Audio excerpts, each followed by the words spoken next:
que cai de história no Enem? Quais são os principais conteúdos de história? Quais são as principais habilidades que o Enem cobra de seus respondentes?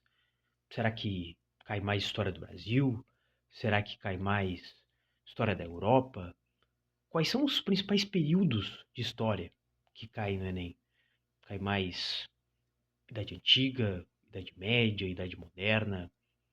Eu aposto que você, educador, educadora, que busca melhorar sempre as suas aulas, já deve ter se questionado sobre isso, quem sabe ter pesquisado na internet, pesquisado no YouTube, pesquisado no Google, ou até questionado alguma inteligência artificial, não sei. Pois bem, esse é uma dor que eu, como educador de história, sempre tive ao longo das minhas aulas, principalmente dando aula ensino médio, dando aula, minha breve experiência dando aula ensino médio, minha experiência dando aula em pré-vestibular, né?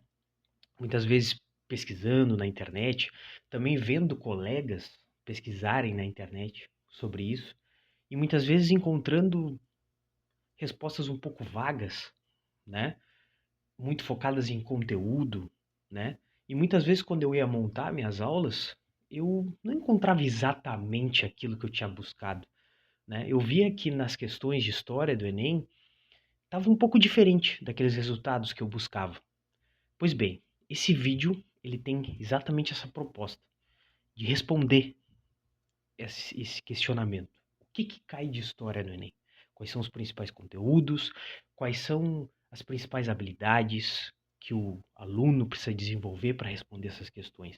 E para mim, educador e educadora de história, como eu posso organizar minhas aulas levando em consideração, muitas vezes, né, a baixa carga horária que a gente tem hoje em dia para dar aula. Então, como eu posso organizar de forma mais consciente esse processo? Eu te convido nesse vídeo para ir até o final comigo. Eu sei, o vídeo é um pouco longo. Você vai ver uma pesquisa mais profunda sobre os conteúdos, sobre os recortes temporais, espaciais, os pontos focais de cada questão do Enem, sobretudo nesses últimos 3 anos de avaliação. Então, por isso que o vídeo é um pouco mais longo, porque aqui eu vou detalhar como foi feita a pesquisa, ou seja, como é que se estrutura as categorias de análise, e depois, na última parte, eu vou apresentar esses dados. Claro, se você quiser pular para a parte de dados, tudo bem, mas é importante que você acompanhe durante o vídeo, né, a explicação das categorias, que talvez algumas partes seja necessário que você entenda como é que foi feita a organização, como é que foi pensado cada categoria, certo? E essa pesquisa, ela faz parte do meu trabalho de conclusão de mestrado, né? Que tem justamente esse objetivo, pesquisar o que cai de história no Enem. O título da minha pesquisa é justamente esse, né? E o meu público-alvo é justamente educadores e educadoras que buscam se aprofundar mais nisso, levando em consideração que hoje a gente tem, né, plataformas, sites especializados em pré-ENEM, mas que muitas vezes o que consta nesses sites acaba ficando um pouco vago, focado muito em conteúdos, né? E toda vez que eu organizava, né, as minhas aulas e buscava utilizar questões do Enem para resolvê-las em aula, eu sentia que eu precisava me aprofundar um pouco mais. E conversando com outros colegas, eu também sentia isso da mesma forma. Então, por isso eu fui buscar essa pesquisa. Essa pesquisa foi realizada no PPGH, né, o Programa de Pós-Graduação da Universidade Federal do Rio Grande, a FURG, né, e também a partir da minha experiência nos cursos pré-ENEM internos da universidade, né? Para quem não sabe, aqui em Rio Grande, cidade onde fica a universidade, a gente tem cursos populares espalhados pela cidade, né? São cursos gratuitos, né? E eu sou um dos educadores desse programa. É um programa de extensão, né? Uma forma da universidade financiar cursos que busquem disponibilizar de forma gratuita para a comunidade, né?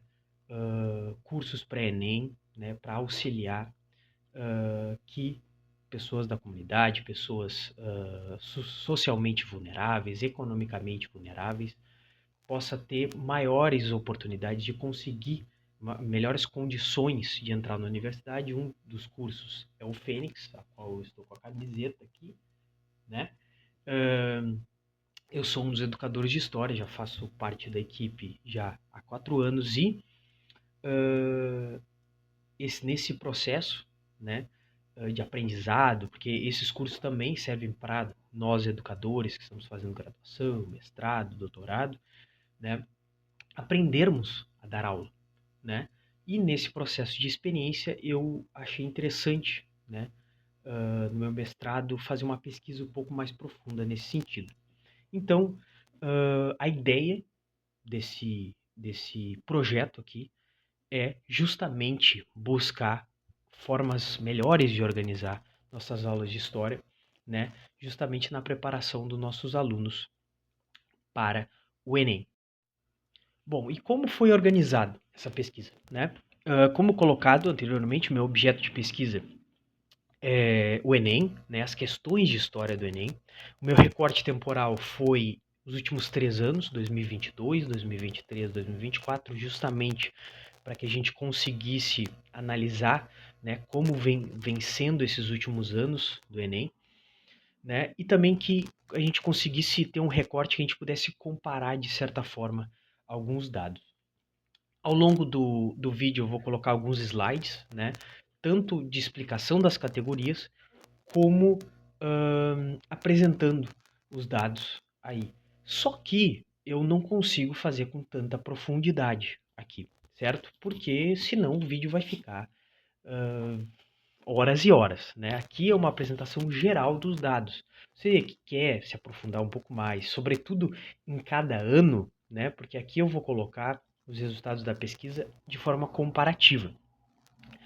Dentro do projeto que vai estar na descrição do vídeo, você vai ter acesso de uma forma mais aprofundada a cada ano. Também vai ter acesso às nossas análises desses dados.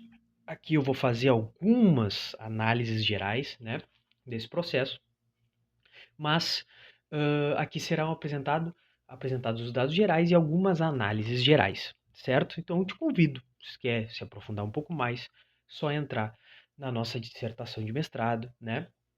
Lá você vai ter acesso a mais detalhes. Pois bem, partindo para as categorias, né?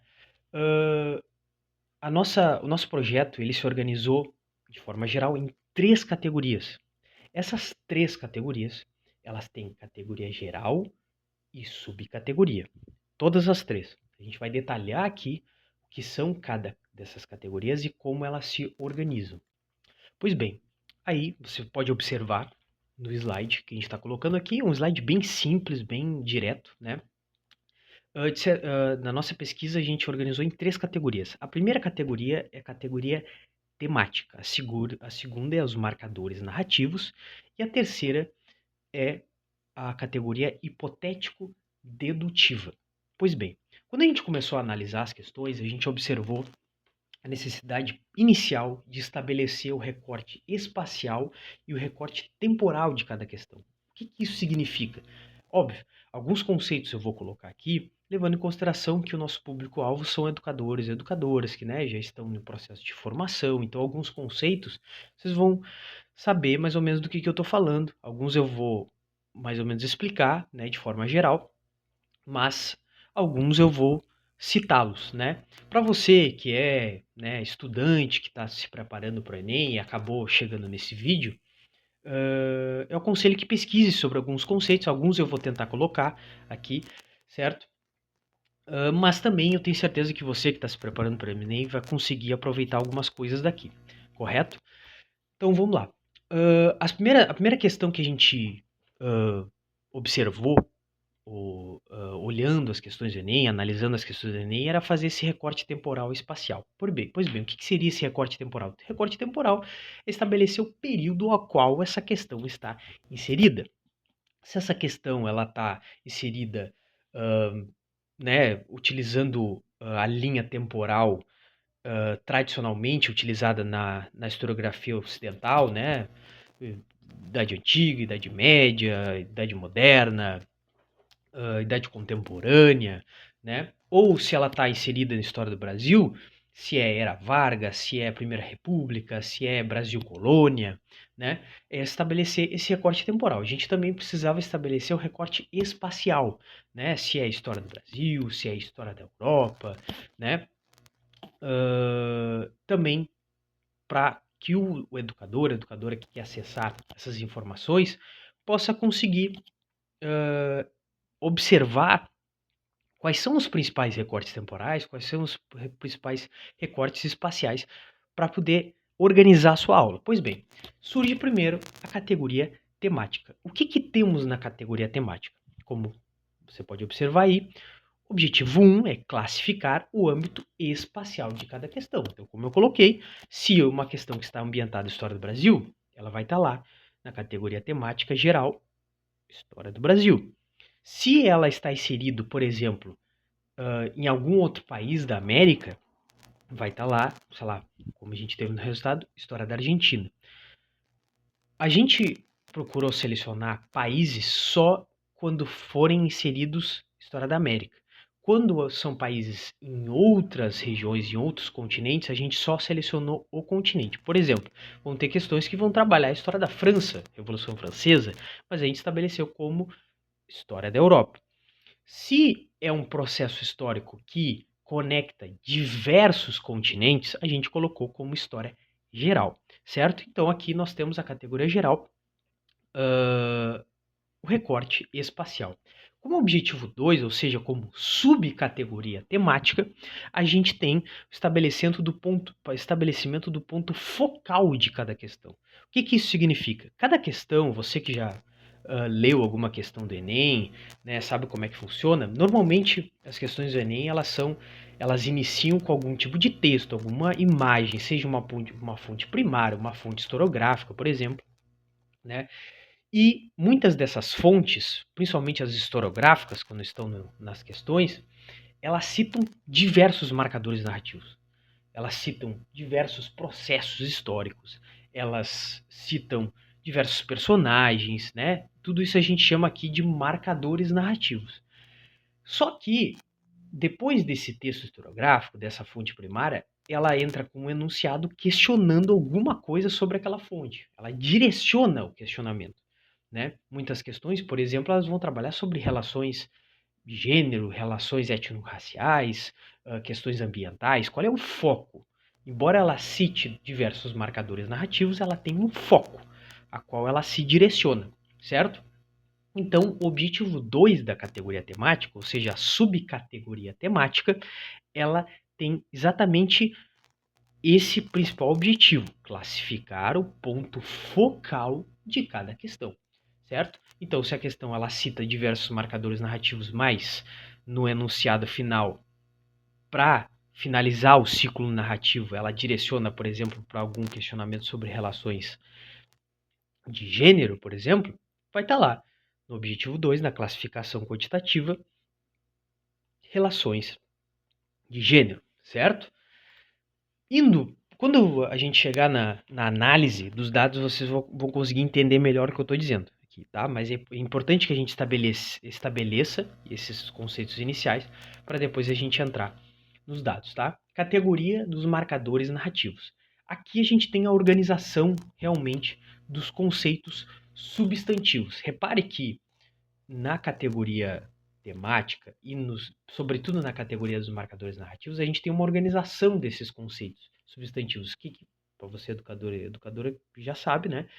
Conceitos substantivos são aqueles conceitos que fazem parte da substância da história, são os conteúdos de história, são personagens históricos, são locais, são processos históricos, né? Então, tudo isso faz parte da substância da história. E aqui, na categoria do 2, a gente aprofunda, né, essa organização. Então, como objetivo 1, como você está observando aí, ou seja, na categoria geral dos marcadores narrativos, a gente tem o objetivo de classificar o âmbito temporal de cada questão. Se na categoria temática a gente fez o recorte espacial da questão, agora a gente faz o recorte temporal. Se ela está debatendo sobre a ditadura militar, vai estar lá no recorte temporal, ditadura militar. Isso não significa que o ponto focal seja necessariamente a ditadura militar. Pode ser que ela esteja inserida na ditadura militar, mas não tem um ponto focal. Então, lá no ponto focal dos marcadores narrativos, você vai ter o direcionamento. Por exemplo, tem uma questão de história no Enem que ela está ambientada na Europa, sobretudo na França, né? Ela tem um marcador geral temporal, a Revolução Francesa, ela está inserida no período da Revolução Francesa, mas ela não debate os principais conceitos da Revolução Francesa, ela não debate por exemplo, as fases da Revolução Francesa, ela não debate sobre algum personagem, os resultados da Revolução Francesa, aquilo que tradicionalmente a gente discute, né, problematiza sobre a Revolução Francesa. Ela vai se direcionar sobre uma questão de gênero específica de um personagem inserido na França, que não se conecta diretamente à Revolução Francesa, mas está inserido no recorte temporal. Por isso é importante o ponto focal da última categoria, certo? Então, como objetivo 2, ou seja, como subcategoria interna dos marcadores narrativos, a gente tem o objetivo de organizar, ou seja, demonstrar o conjunto de marcadores narrativos presentes em cada questão. Ou seja, como eu coloquei para vocês, todas as questões de história, normalmente elas citam diversos marcadores narrativos. Toda questão de história, quando a gente observa ela tem um ciclo narrativo, certo? Ela inicia o ciclo narrativo na fonte primária, na fonte historiográfica ali presente, né? Na questão, e ela começa o seu ciclo. Esse ciclo ela vai perpassando diversos marcadores narrativos, certo? Até chegar ao fim desse ciclo, que é a resposta final, a resposta correta no fim. Esse é o ciclo narrativo que a gente está citando.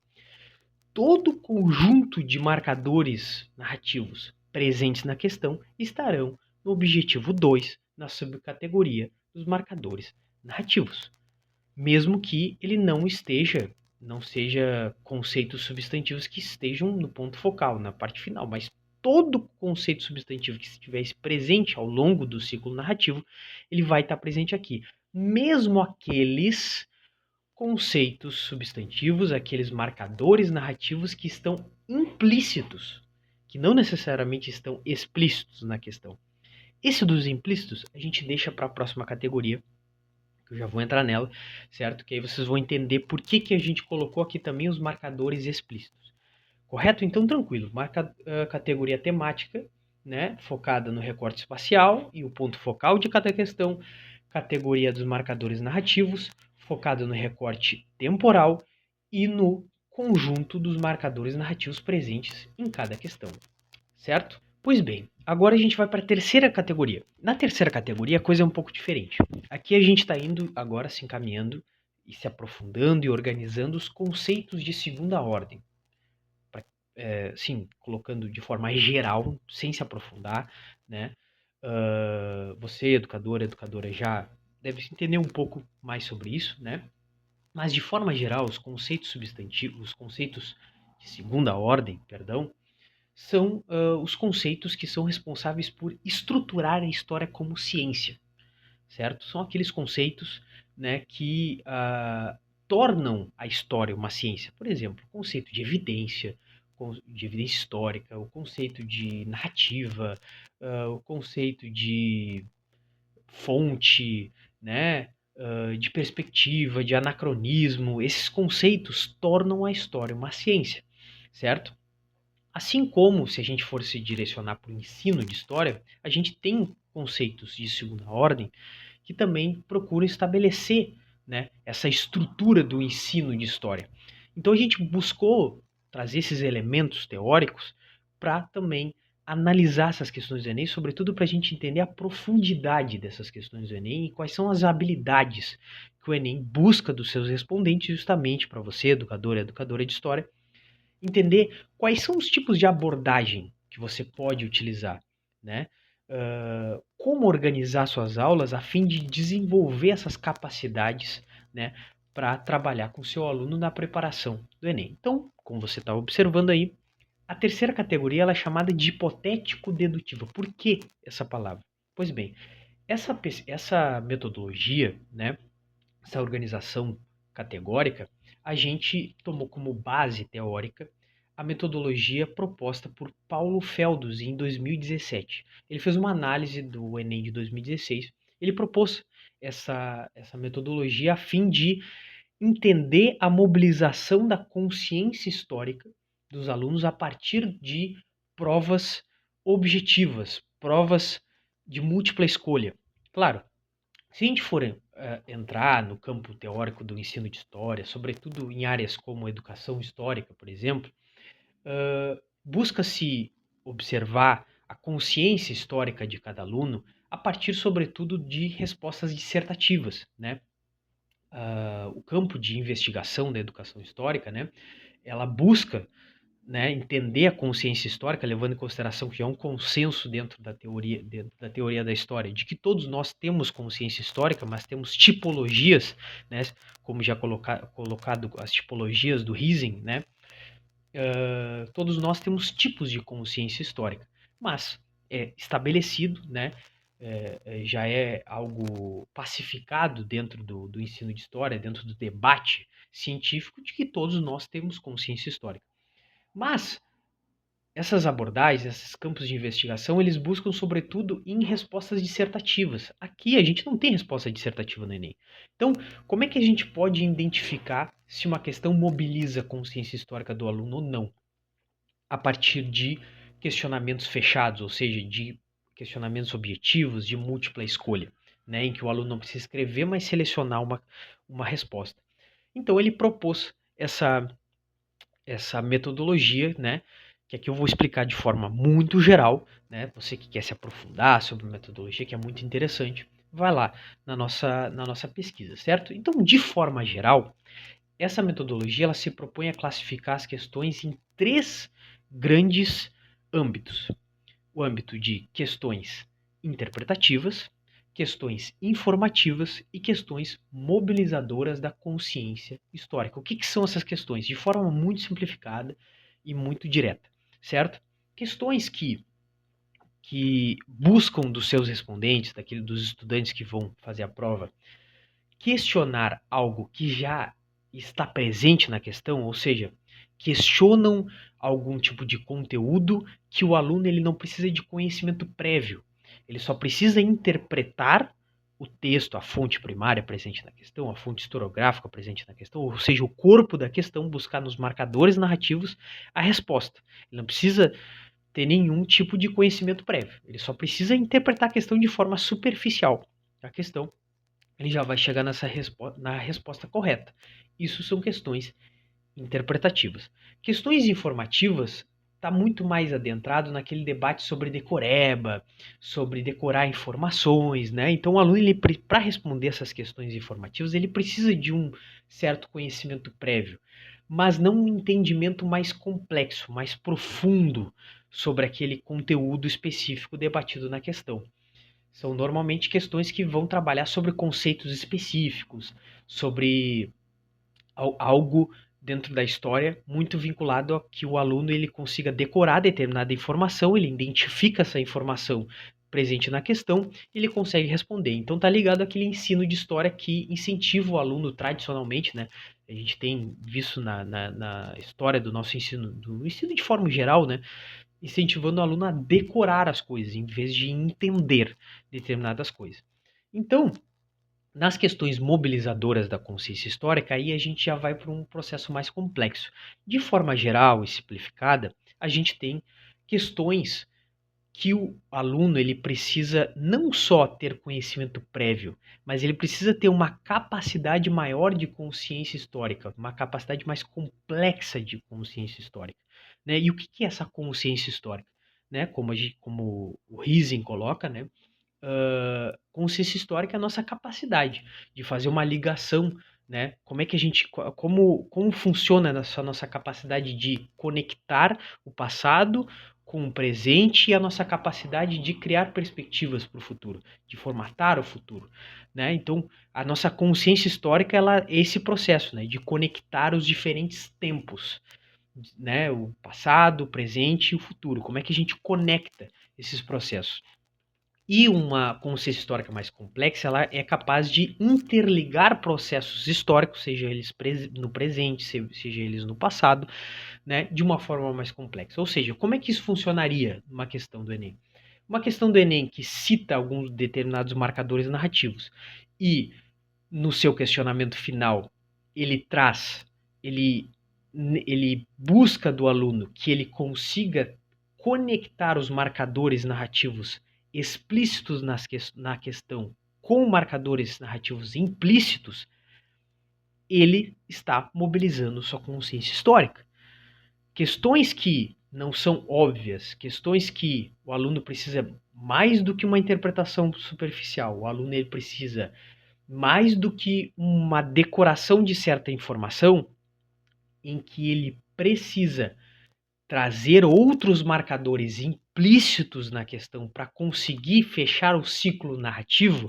É como se a gente tivesse um ciclo narrativo acontecendo na questão e vários marcadores narrativos necessários para esse ciclo estão implícitos. O aluno ele precisa trazer esses marcadores, ele precisa identificar que existem marcadores implícitos que precisam ser trazidos à tona para fechar o ciclo narrativo e chegar na resposta final, certo? E aí a gente tem o segundo objetivo, né? O segundo objetivo é se aprofundar nessas questões mobilizadoras da consciência histórica.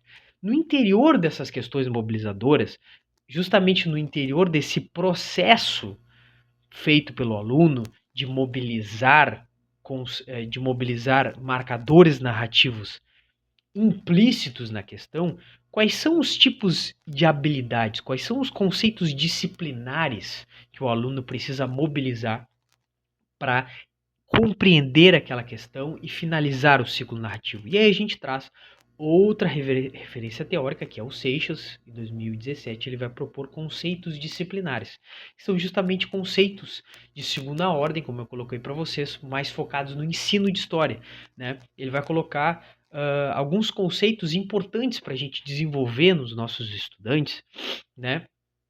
Que se conectam muito ao trabalho do historiador e da historiadora, né? Da gente buscar abordagens em sala de aula que desenvolva isso nos alunos, né? Que aí, como você está observando também no slide, conceitos como significância histórica, ou seja, a capacidade que a gente tem de observar certos processos da história com maior significância, ou seja, processos históricos que se conectam muito com o nosso presente, né? Debates do nosso presente que se conectam com determinados períodos da história. A gente sabe que determinados períodos da história, dependendo de quem questiona no presente, são mais significativos, né? Quando a gente vê os diferentes debates do nosso presente, a gente, a partir desses debates, questiona o passado e aí temos conceitos, temos processos históricos mais significativos para responder esses nossos questionamentos no nosso presente. Então existem questões ali que vão trabalhar conceitos de significância, né? Então no nosso presente ocorre muito debate hoje em dia sobre questões étnico-raciais, sobre questões ambientais, por exemplo. Então, quando a gente vai para o passado, quais são os processos históricos mais significativos para entender esses debates do presente? Né? A gente tem outro conceito também, como causa e consequência, né? Esse fluxo de processos históricos, quais são as causas e consequências de determinados processos históricos. Então, essa capacidade que a gente tem de compreender processos históricos a partir das suas causas e a partir dessas causas, quais são as consequências dessas causas, né? A capacidade de entender os processos de continuidade e mudança, isso tem muito a ver em entender também o nosso presente, né? Afinal, a gente muito discute hoje dentro da pesquisa histórica de que a história, o principal pilar de importância da história é entender o presente, né? O principal motivo pelo qual a história ela existe, né, é justamente para entender o presente. Então, quais são os processos históricos na história que estão em continuidade? Quais são os processos históricos que iniciaram e ainda continuam? Quais são os processos históricos que sofreram rupturas? Quais foram essas rupturas? né? Então, esse fluxo de processos históricos, como é que funciona essas continuidades, essas mudanças. A gente tem as evidências de fonte primária, então a capacidade que a gente tem de conseguir desenvolver nos nossos alunos, né? Uh, a capacidade de interpretar fontes históricas, afinal a gente está falando do principal objeto de pesquisa do historiador e da historiadora, que é justamente analisar a fonte histórica, entender o que está por trás dessa fonte histórica, qual é o contexto inserido a partir dessa fonte histórica, todas aquelas ferramentas necessárias para analisar a fonte histórica, né? Perspectiva histórica, e a gente entra aqui, né, em conceitos como anacronismo, né, a gente entender que ao longo da história os personagens inseridos ao longo da história têm perspectivas diferentes porque estão inseridos em contextos históricos diferentes, né? Então essa capacidade que o aluno tem de identificar essas diferentes perspectivas, né? A gente não projetar a nosso contexto histórico, a nossa forma de pensar no passado, mas entender quais são esses contextos que formaram essa perspectiva inserida ao longo do tempo, certo? Isso tudo de forma bem simplificada aqui, tá bom, gente? E o último conceito que a gente buscou nas questões mobilizadoras da consciência histórica é o debate sobre dimensão ética. Então a gente está falando aí muito sobre questões que vão falar sobre processos muito drásticos na história, como guerras, como genocídios, né? Processos muito violentos, ditaduras, né? E aí eu já vou adiantando, esse conceito a gente não encontrou na pesquisa. Óbvio que esse debate ele acontece nas questões de história, mas em questões mobilizadoras da consciência histórica, classificadas como mobilizadoras da consciência histórica, nenhuma debateu a dimensão ética, né, nesses últimos 3 anos. Beleza? Isso é a explicação geral. Tentei ser o mais sucinto, né, possível, mas é um pouco complicado. A gente precisa explicar para não ficar muito perdido na hora da análise dos dados, certo? Pois bem, agora a gente vai para a apresentação dos dados, certo? Finalmente. Vamos lá. Aqui a gente tem uma tabela, todas essas tabelas foram retiradas direto da pesquisa, do trabalho de conclusão, né? Lá você vai ter acesso a mais detalhes sobre esse processo. Mas aqui eu fiz só um compilado desses dados. Então, observe que aí a gente tem uma tabela, né, que demonstra a categoria geral temática de 2000 e 2022, 2023 e 2024. Lembrando, categoria temática, o objetivo da categoria geral é estabelecer o recorte espacial. Aqui a gente tem uma tabela do recorte espacial dos últimos 3 anos. Então, observe aí que diretamente que a principal informação que a gente pode observar, né, nos últimos 3 anos é o foco em história do Brasil. Isso a gente, né, em outras pesquisas, né, a gente observa que durante a história, né, durante a história do Enem, isso é um foco muito grande, né, em história do Brasil, sobretudo ainda nesses últimos 3 anos. Então a gente observa que ainda existe um foco muito grande em história do Brasil, estabelecendo praticamente metade, né, um padrão de metade da prova focada em histórias, né, em questões de história e história do Brasil. Reparem um elemento importante lá embaixo, né, antes de a gente seguir a análise, a quantidade total das questões. Em 2022 a gente teve 24 questões de história, 2023 26 e 2022 24 questões, 2023 26 questões e 2024 19 questões. Esses números variaram. A gente tem alguns elementos para fazer esse recorte das questões, vai estar mais aprofundado lá na questão, lá na nossa pesquisa, mas de forma geral a gente buscou determinar alguns elementos mínimos para estabelecer como questão de história, né? Pois bem, então observe que o principal recorte espacial é a história do Brasil. E aí, logo depois, a gente tem história da Europa, história geral. Repare que história geral ele tem um pouco a mais, mas a gente tem praticamente um empate técnico ali entre a história da Europa e história geral. Esses números vão variar de acordo com cada ano, mas de forma geral a gente tem um empate técnico, né? E isso traz algumas interpretações interessantes, sobretudo quando a gente compara, por exemplo, com a história da América, né? em que a gente tem ainda uma prova muito focada, né, quando a gente sai de história do Brasil, muito ainda focada em história da Europa. A gente tem ainda uma avaliação que reflete um ensino ainda eurocêntrico, né? Sobretudo quando a gente não observa a presença de uma categoria como história da África. A gente não tem a presença de civilizações, povos como os povos Mali, né? Como a civilização do Congo, ou da Etiópia, né? Aqui eu citei algumas, como o do Congo e dos Mali, por exemplo, são civilizações que estão mais diretamente ligadas à formação da história brasileira, né? São civilizações que vão estar diretamente, povos dessas civilizações vão vir para o Brasil e vão influenciar de formas diferentes o Brasil, porque a gente sabe que na África a gente tem diferentes povos com diferentes características culturais, de línguas, de religião, né? Então, são povos importantes para a gente entender a nossa história. E nem ocorreu a presença, por exemplo, de civilizações como o Egito, que é tradicionalmente debatido justamente por ser uma civilização tão importante para a história, né? Um dos primeiros reinos da história, né? Mas também, tradicionalmente, ele é muito debatido porque ele está inserido ali, uma conexão com a Europa, né? Ele está inserido ali no mar Mediterrâneo, mas que muitas vezes a gente não observa que é um país, é uma nação, é um povo formado na África. O recorte espacial dele é na África.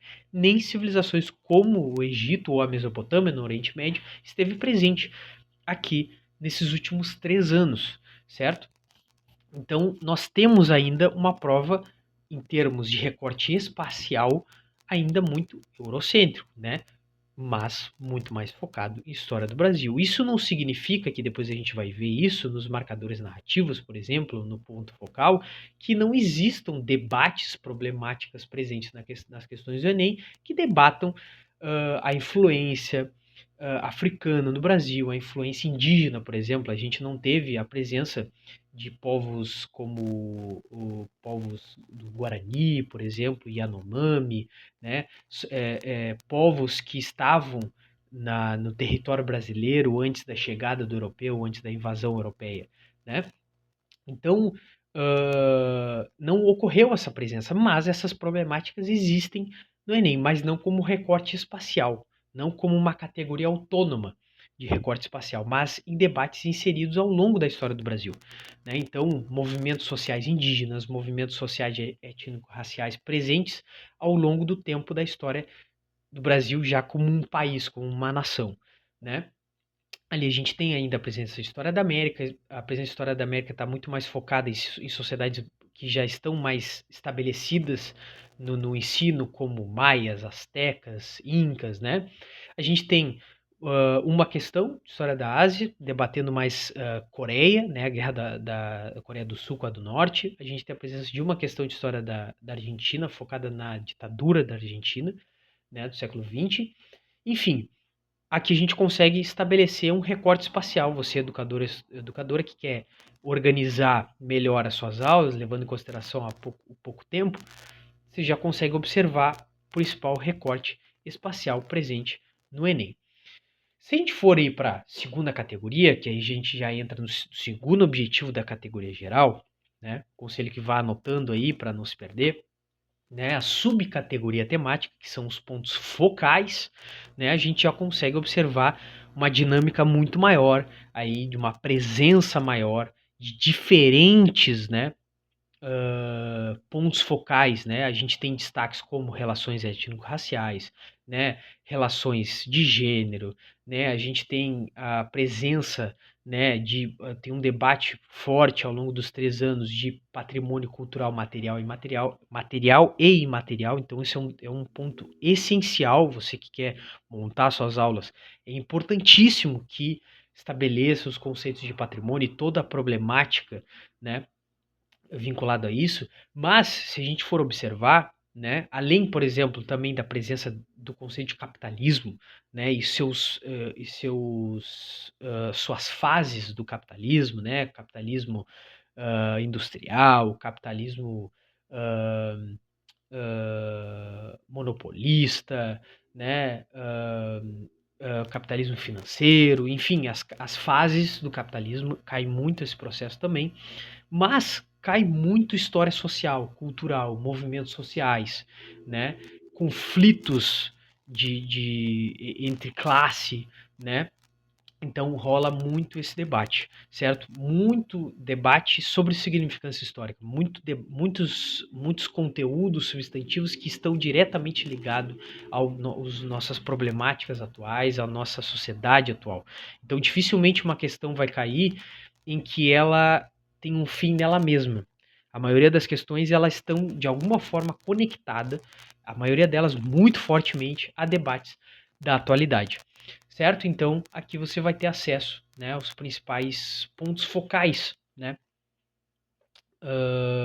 da categoria, da subcategoria temática. Você pode observar que aqui a gente viu principalmente, né, na categoria temática, subcategorias presentes em História do Brasil, né? Então, nessa primeira tabela a gente vai ver os pontos focais de cada questão presente na categoria temática de História do Brasil, né? Então observe que esses pontos focais aqui já estão divididos por datas, né? Estão inseridos no debate sobre História do Brasil. Na próxima tabela, né? Aqui a gente já entra na categoria temática História da Europa, né? Então são os pontos focais de cada ano presentes nas categorias de História da Europa. Então a gente consegue observar de forma geral a presença muito forte de Idade Média, Idade Moderna e Idade Contemporânea. A gente tem a presença de, por exemplo, uma questão interdisciplinar, a gente também tem presença em outras categorias de questões interdisciplinares, né? Questão interdisciplinar com filosofia, a gente observou questão interdisciplinar com geografia, são pontos importantes também, mas a gente observa também aí pontos focais e muitos debates sobre a atualidade, muita história política, né? Mas sobretudo inserido em períodos principalmente próximos ali à Idade Moderna, certo? Na próxima tabela a gente tem a categoria temática sobre história geral, né? Então os pontos focais presentes dentro da história geral. Então a gente também aqui tem alguns debates importantes como globalização, isso é um conceito muito interessante que está ligado, de certa forma, também com o capitalismo, a fase do capitalismo, né? Então, aqui também pode observar a questão interdisciplinar que eu mencionei, com geografia, né? Colonização é um ponto importantíssimo. Colonização ela vai aparecer na maioria dos recortes da categoria temática, né? Colonização brasileira, colonização em outros continentes, em outras civilizações, né? De povos sobre outros povos, né? Então aqui também dá para observar os pontos focais interessantes, né? E aqui a gente tem os pontos focais inseridos na categoria temática, tanto de História da América, História da Ásia e História da Argentina. Bem, feito o debate, né, sobre a categoria temática, né, tanto o recorte espacial como os pontos focais de cada recorte espacial, né, os pontos focais de História do Brasil, os pontos focais de História da Europa, a gente vai para a categoria dos marcadores narrativos. Pois bem, aqui na categoria dos marcadores narrativos, a gente tem uma gama grande de recortes temporais, certo? Aqui no slide que você está observando aqui, isso faz parte de uma tabela inteira, certo? Tu tem ali a primeira parte da tabela e a segunda parte da tabela. E ele está organizado por quantidade. Então, por exemplo, ali, a maior quantidade de recortes temporais dos últimos 3 anos foi sobre a Primeira República, certo? Nova República, Segundo Reinado, História do Tempo Presente. Então, os principais recortes temporais, a gente pode observar, está inserido em História do Brasil, o que não é um espanto, digamos assim, porque o principal recorte espacial que a gente viu é sobre a história do Brasil, então não é difícil de entender que a gente acabaria encontrando esses recortes, né, temporais também focados em história do Brasil, mas é interessante a gente observar os principais recortes temporais presentes em história do Brasil. Outro ponto interessante, né, é a presença de história do tempo presente. Ali em 2023 a gente teve bastante questões organizadas dessa forma, porque são questões que estão muito próximas da atualidade. Então, a gente precisou fazer um recorte mais específico, extrapolando a nova república, né? E se encaixando muito mais naquilo que a gente chama de quase atualidade, mas que estão presentes ali conceitos substantivos do passado, certo? Então, ali a gente tem também os principais recortes temporais, história geral, história da Europa, então a gente tem uma presença forte ali de Revolução Francesa, por exemplo, né? A gente tem duas questões sobre a Revolução Francesa e ditadura militar na história do Brasil, então a gente vê uma presença grande ali do século XX, né, de história do Brasil, muito debatido. Os principais recortes temporais estão no século XX da história do Brasil, né, e também, de certa forma, de história geral. Né, a gente vai observar uma força ali de Guerra Fria, por exemplo, né, períodos, as fases do capitalismo. Então, na segunda tabela, observa que tem muito as fases do capitalismo, capitalismo tardio, industrial, globalizado, né? Então, nós temos uma forte presença desse conceito. Um ponto interessante aqui a ser colocado é que, se a gente for observar, antes de ir para a terceira categoria, se a gente for observar de forma geral tanto a categoria temática como a categoria dos marcadores narrativos, a gente observa um ponto importante. A gente tem um recorte temporal, né, muito focado na presença de Idade Média, Idade Moderna e Idade Contemporânea. A gente não vai ver a presença de história antiga, a gente só observa a história antiga em uma questão interdisciplinar sobre filosofia que vai debater sobre a Grécia Antiga. Isso é interessante, porque, de forma geral, se a gente for observar os três Enems, né, dos últimos 3 anos, for dar uma olhada, por exemplo, em questões sobre sociologia, filosofia, geografia, mas principalmente sociologia, filosofia, vão debater muito sobre contextos históricos, conceitos de filosofia, personagens da filosofia, por exemplo, inseridos na Grécia, em Atenas, por exemplo, né? Mas que não necessariamente debatem conceitos mais vinculados à história, né? A pesquisa histórica, a história como ciência, né? Então, mais focados em conceitos da filosofia, e a gente optou por não colocar essas questões como história, a não ser que tivesse uma vinculação maior com o contexto histórico que estava inserido aqueles personagens, a gente não optou por colocar. Mas existe a presença da história antiga, por exemplo, né?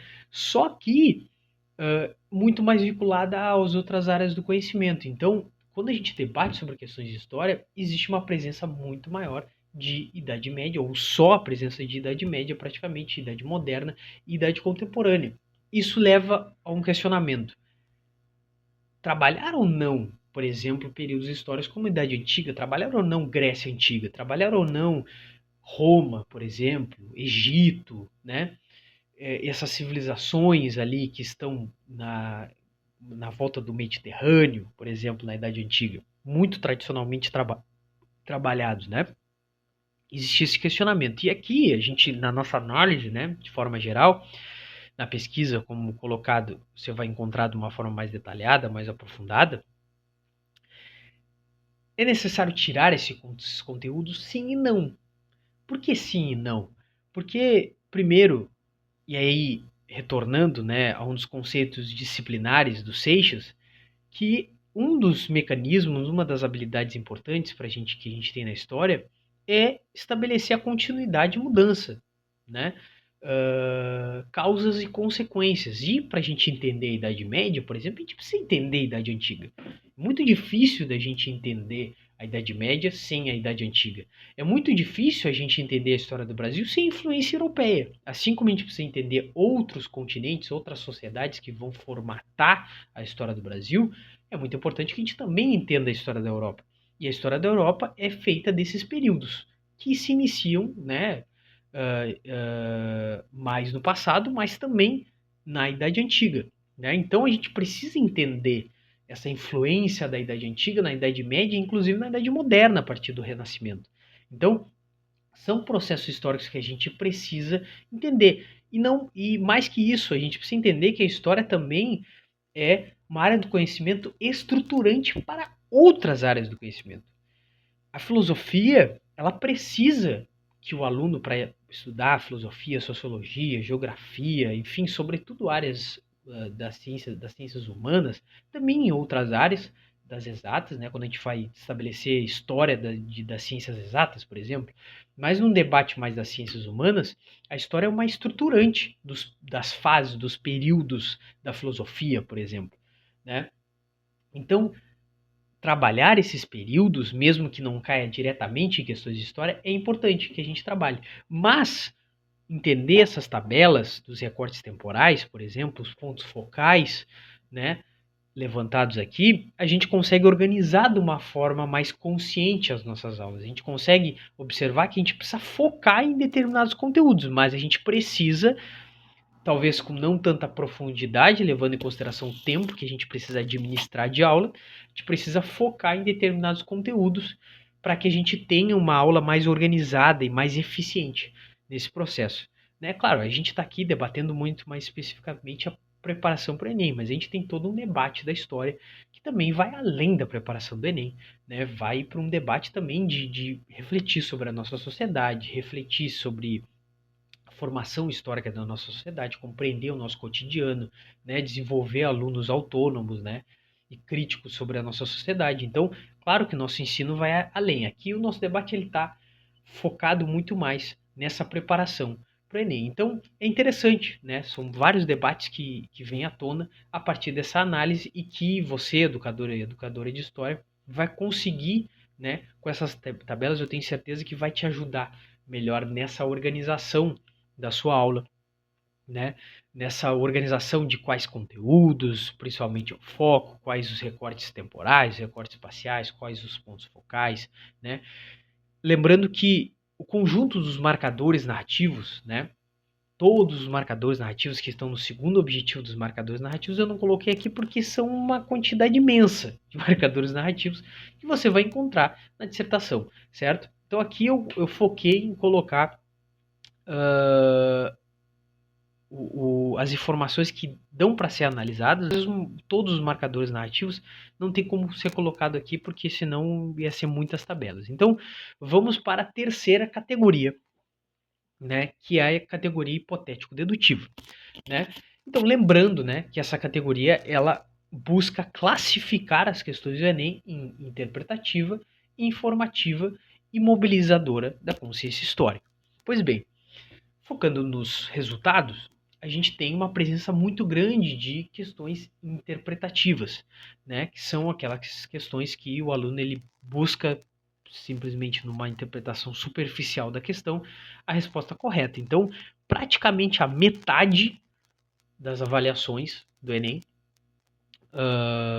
ao longo dos anos foram questões interpretativas. E aí, quando a gente compara com as outras informações, observe que nas interpretativas ela tem um aumento ao longo dos 3 anos, né?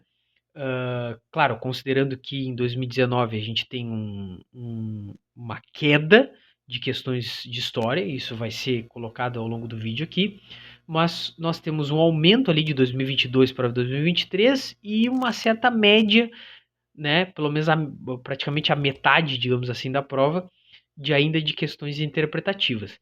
A gente tem um aumento de questões informativas, um aumento explícito ali, né, de 21 para 30, depois 42%, né, estabelecendo uma média de 30% e uma queda drástica de questões mobilizadoras, né, caindo para menos da metade. Ali que ela sai de praticamente 40% para 11% e depois 15%, né, de questões.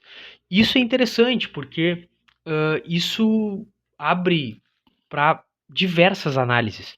Né? Uma das análises que a gente propôs sobre esses dados é que é possível que, por exemplo, o Enem ele tenha diminuído questões mobilizadoras, que são questões que são muito mais complexas, muito mais profundas, que demandam um maior conhecimento prévio do aluno, que demandam uma capacidade de pensamento histórico mais complexa, né? É possível que o Enem tenha diminuído essas questões mais complexas e tenha focado muito mais em questões interpretativas e informativas, porque isso, de certa forma, regula a dificuldade do Enem, levando em consideração a dificuldade que muitos alunos têm do ensino público, por exemplo, que nos últimos anos tem sido sucateado, né, com baixos investimentos, né, da educação por parte do governo. É possível que tenha sido uma escolha pedagógica do Enem, sobretudo após o Covid, né, após a pandemia, que a gente teve, né, escolas indo para o ensino remoto, né, isso trouxe déficits imensos, né, existem diversas pesquisas que estão demonstrando os déficits imensos que esse processo online trouxe, né, para o ensino. Então, é possível que os organizadores do Enem tenham, de certa forma, diminuído a dificuldade, né, mas isso não significou a ausência de debates importantes, né, sobre a nossa atualidade. Né? Então, é possível que o Enem tenha utilizado questões um pouco menos complexas, né, diminuído em 2023 e 2024 em comparação com 2022, justamente para tornar a prova um pouco mais equilibrada para seus alunos, para quem vai responder, né? Mas isso não significa que ela não tocou em debates muito importantes. Ela buscou trazer debates importantes para utilizar a sua importância no debate público. O Enem, sempre quando chega perto dele, depois do Enem, sempre se vê uma ampliação do debate das questões ali presentes, na redação, por exemplo. Então, fica claro que o Enem ele utiliza, né, as suas questões para incentivar um debate público maior a partir das temáticas escolhidas, mas existe uma baixa na complexidade. Isso não significa que isso não vai voltar a ter um aumento de questões mobilizadoras, porque se a gente for comparar, por exemplo, que aqui não está a tabela, mas na nossa pesquisa está presente esse debate, se a gente for comparar com a pesquisa do Feldus em 2016, né, que ele utiliza essa mesma metodologia para analisar as questões, ele tem uma quantidade grande, de certa forma, de questões mobilizadoras, muito próximas com a questão de 2022. Então, o ano de 2022. Então, é possível que, de certa forma, tenha um padrão em outros anos, anteriormente a 2022, de uma boa quantidade de questões mobilizadoras, que teve essa diminuição em 2023 e 2024. Então, é bem possível que role um aumento novamente a partir de um distanciamento maior, né, de um equilíbrio maior do ensino a partir do fim da pandemia. Então, é possível que role esse aumento, mas para você que está buscando uma abordagem, né, seria interessante muito mais que o Enem que ele também trabalhasse de uma forma mais equilibrada, tendo mais questões mobilizadoras, justamente para que incentive nós educadores a trabalharmos abordagens que complexifique o pensamento histórico dos nossos alunos, né? Indo para o segundo objetivo da terceira categoria, que é adentrar as questões mobilizadoras de consciência histórica, e isso é um posicionamento importante, essas duas tabelas que está aparecendo para você, dos conceitos disciplinares, né? Uma tabela de uma classificação dos conceitos disciplinares do interior das questões mobilizadoras da consciência histórica. Ela não está inserida em todas as questões, somente é um aprofundamento da análise das questões mobilizadoras da consciência histórica. Então, na apresentação dos dados, né, a gente consegue observar que existe uma presença muito grande de conceitos de causa e consequência, continuidade e mudança, né? Observe que, assim como em 2022 teve maior quantidade, né, de questões mobilizadoras da consciência histórica, né, a gente tem uma maior distribuição desses conceitos, né? Por exemplo, em 2024, a gente teve somente significância histórica, continuidade, mudança e causa e consequência. Os outros conceitos nem ocorreram, nem estiveram presentes, né? Em 2024. 2023 a gente tem um equilíbrio ainda interessante desses conceitos, mas a gente tem uma riqueza de conceitos muito maior em 2022, com foco em causa e consequência e continuidade e mudança. Então tem um foco do Enem de incentivar que o aluno entenda as causas e consequências e as continuidades e as rupturas ao longo da história. A gente tem uma presença interessante de significância histórica, isso está ligado muito aos debates que eu coloquei aqui sobre debater períodos históricos que estão ligados às problemáticas atuais. A presença de um debate sobre perspectiva histórica, a gente não teve a presença, por exemplo, de questões mobilizadoras que tragam dois textos historiográficos de perspectivas diferentes, a gente não teve isso, ou textos ou fontes primárias que viessem nesse sentido, mas as questões de perspectiva histórica, elas estavam muito mais fundamentadas em, na capacidade do aluno de trazer marcadores implícitos. Então observem que a categoria dos marcadores narrativos, né? Por isso que a gente estabeleceu no segundo objetivo dos marcadores narrativos, ou seja, na subcategoria dos marcadores narrativos, estabelecer todos os marcadores narrativos presentes em cada questão, sejam eles explícitos ou implícitos. Porque esses marcadores narrativos dão base na análise da hipotético-dedutiva. Ele é a base metodológica desse processo. E isso é um ponto importante que até eu não coloquei na explicação da categoria hipotético-dedutiva, que, como a gente sabe no debate, né, a metodologia, para ela ser uma metodologia científica, ela precisa ser replicável. Então, o foco, né, de cada da categoria hipotético-dedutiva, da análise metodológica hipotético-dedutiva, é a análise dos marcadores narrativos presentes em cada questão. Então é importante que seja colocado isso. Então, é como funciona esse ciclo dos marcadores narrativos. Se o aluno ele precisa analisar os marcadores explícitos ou os marcadores implícitos, ou se ele precisa mobilizar marcadores implícitos. E esses marcadores implícitos para responder questões mobilizadoras da consciência histórica, ou seja, questões mobilizadoras da consciência histórica, ele precisa mobilizar, né, conceitos, marcadores implícitos, né? Então, em questões em que o aluno analisava os marcadores explícitos e mobilizava marcadores implícitos para conseguir responder a questão, muitas desses marcadores implícitos, ele trazia marcadores de perspectivas diferentes, né?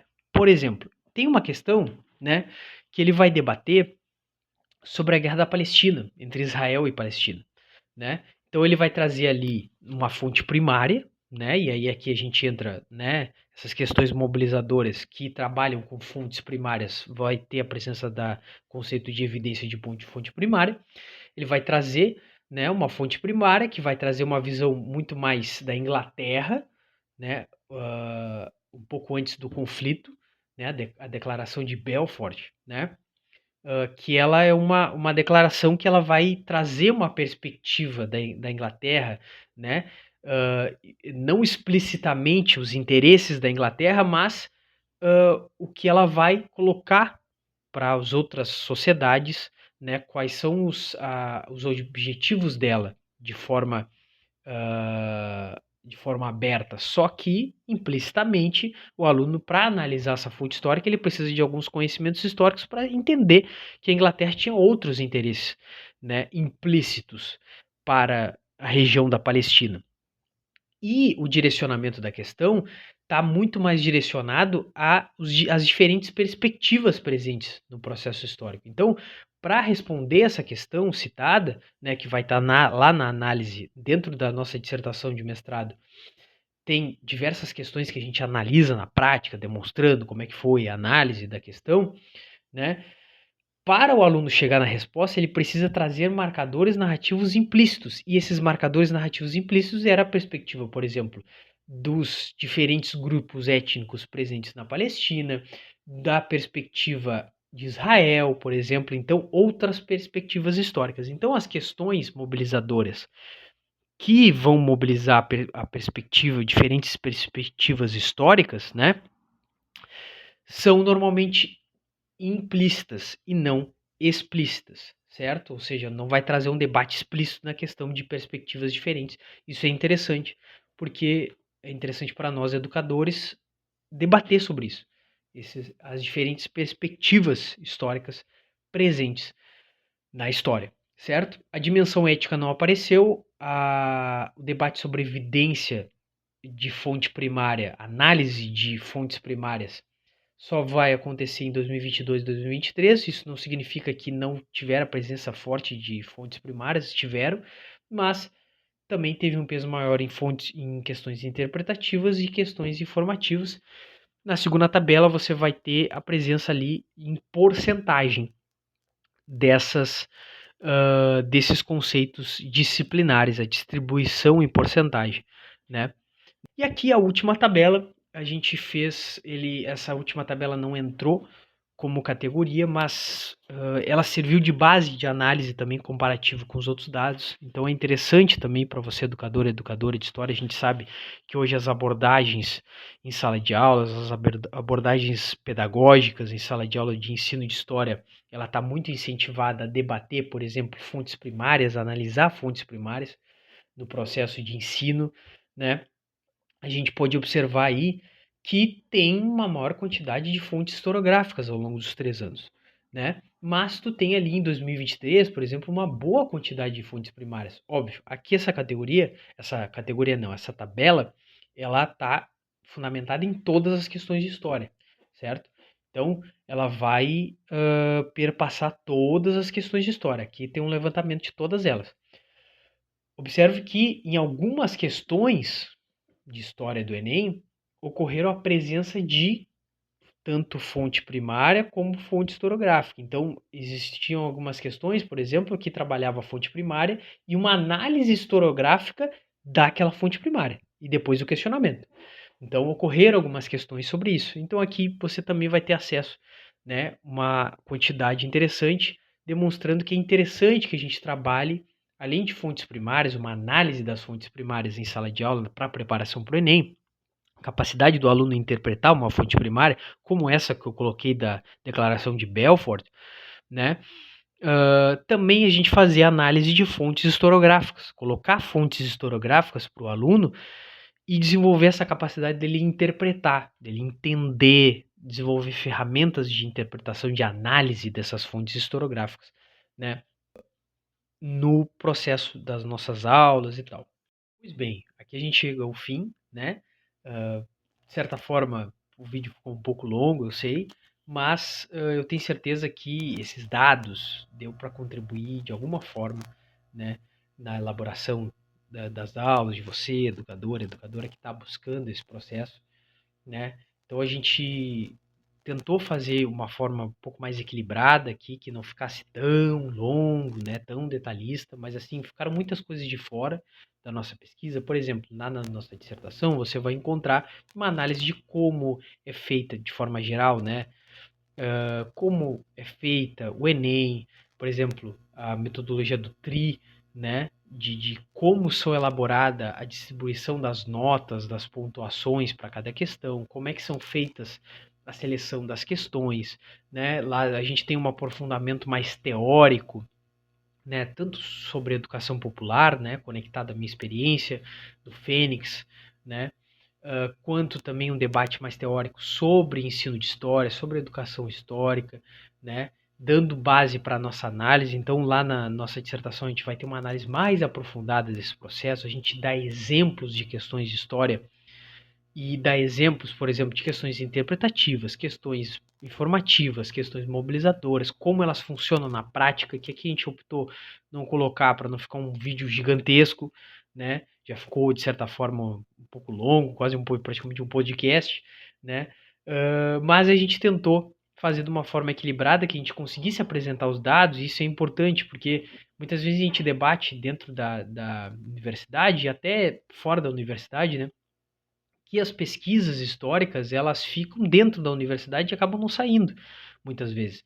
E a gente fica debatendo entre nós dentro da universidade e não extrapola os muros da universidade. Então esse vídeo é uma tentativa, né, de compartilhar, de divulgar essa pesquisa, né, dentro de um projeto de pós-graduação dentro da universidade, que possa ajudar outros educadores, educadores de história, a melhorar suas aulas. Eu tenho certeza que de alguma forma a gente pode ajudar nesse processo, né, da gente organizar de uma forma mais consciente. Pois bem, então finalizando aqui, esse é um, como eu coloquei, é um vídeo, né, como resultado da nossa pesquisa, né? Então você que quer acessar, só entrar na descrição. Eu agradeço sua presença até aqui, e espero ter ajudado de certa forma, tá certo?